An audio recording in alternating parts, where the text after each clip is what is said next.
Unity Day in our country. This is the birthday of Sardar Vallabhbhai Patel, the Iron Man of India and the first Deputy Prime Minister of our country. And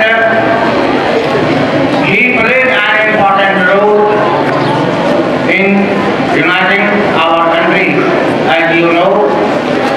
And on this very day, we remember his effort and achievements and his contribution to our nation.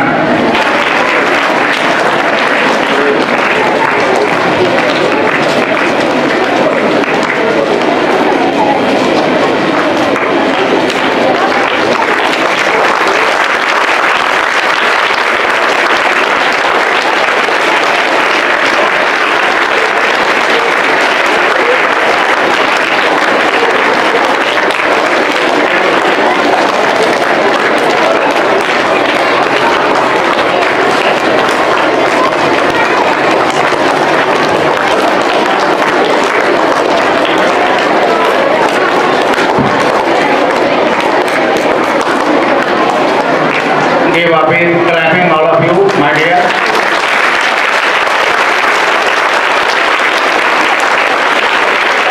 Now, I would like to request our Administrator sir, my learned colleagues,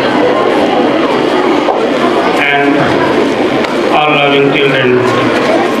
First principal sir has told you so many about Sardar Vallabhbhai Patel. Actually, if you will see the history of struggle for freedom, and you will be surprised to know that luckily at that time we had got so many able leaders, and under able leadership of them we succeeded in achieving freedom. And no doubt that Sardar Vallabhbhai Patel was that the very Iron Man of India. Now question is why we are telling Iron Man? Mainly because the first decision taken by him. As you already know, that at the very time when our country was got independence, there were many princely states who were not willing themselves to join with Indian government. So his firm decision made to join, all the princely states joined. So really for the unity of country it was very, very necessary, dear student, to honor him for his contribution as a nationalist leader and for the unification of country. There is a statue of unity constructed on the very bank of the very river near Sardar Sarovar Dam. 182 meters high it is. 182 meters high. You must know this one. Now, let us move towards the very program. Aradhya Raj of Standard 3A wants to sing a prayer song. Come forward.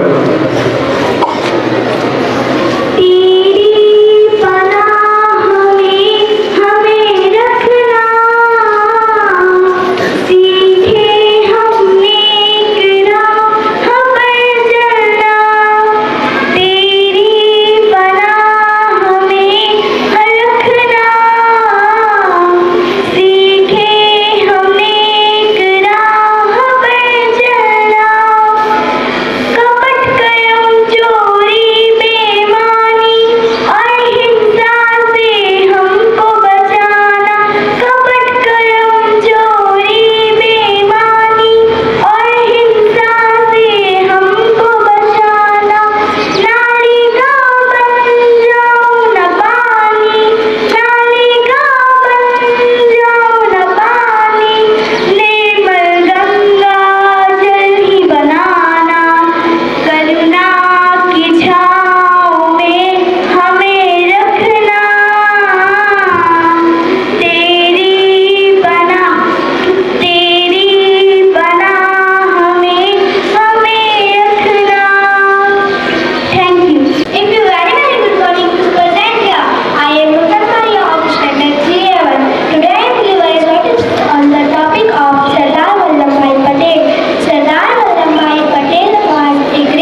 क्योंकि इनका कितना बड़ा योगदान होगा ये समझ सकते हैं आप। ये केवल ज्ञानस्थली पब्लिक स्कूल में इनका बर्थडे नहीं मनाया जा रहा, ठीक है, ये पूरा भारतवर्ष में।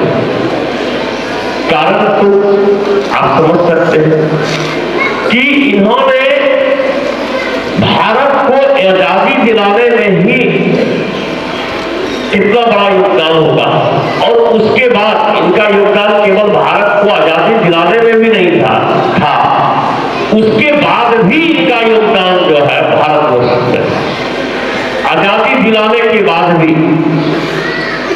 कि भारत को हम कैसे एक सूत्र में बांध सकते हैं, कैसे हम इसको आगे की ओर ले जा सकते हैं, आजादी दिलाने के बाद भी इनका बहुत बड़ा योगदान है।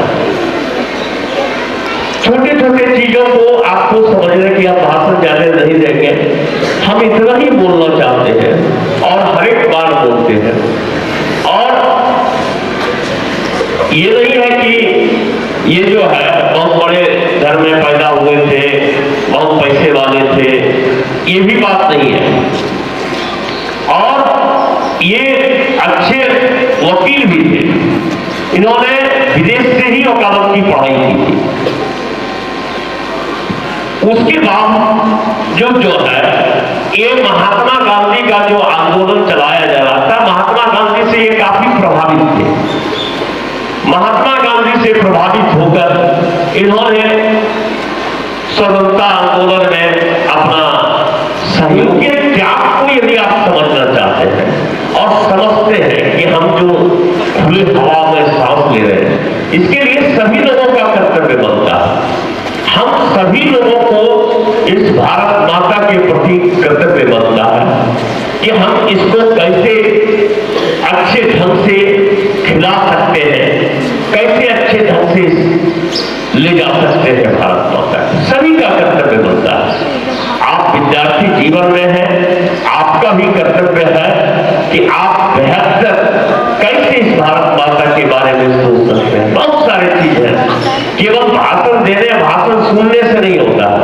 उसको यह कह सकते हैं कि आपके अंदर में देशभक्ति की जज्बा है और इसको बरकरार आप रखेंगे।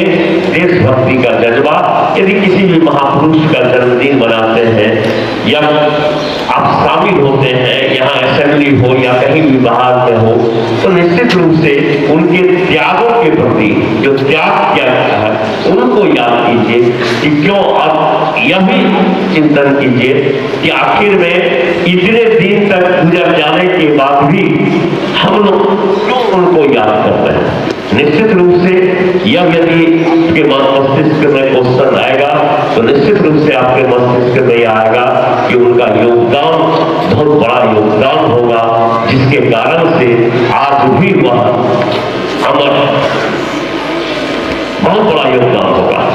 तो ऐसे महापुरुषों को आपको केवल श्रद्धांजलि देने से नहीं होगा। ऐसे महापुरुषों को यदि आप सच्चा श्रद्धांजलि देना चाहते हैं तो भारत माता के प्रति जो उनकी सोच था कि यहाँ कि भारत देश को हम कैसे आगे ले जा सके, कैसे विकसित कर सकते हैं, उस आप निरंतर अपना भी सहभागिता निभाने का प्रयास करें। इतना ही कहकर मैं अपना वक्तव्य समाप्त करता हूँ। जय हिंद, जय भारत।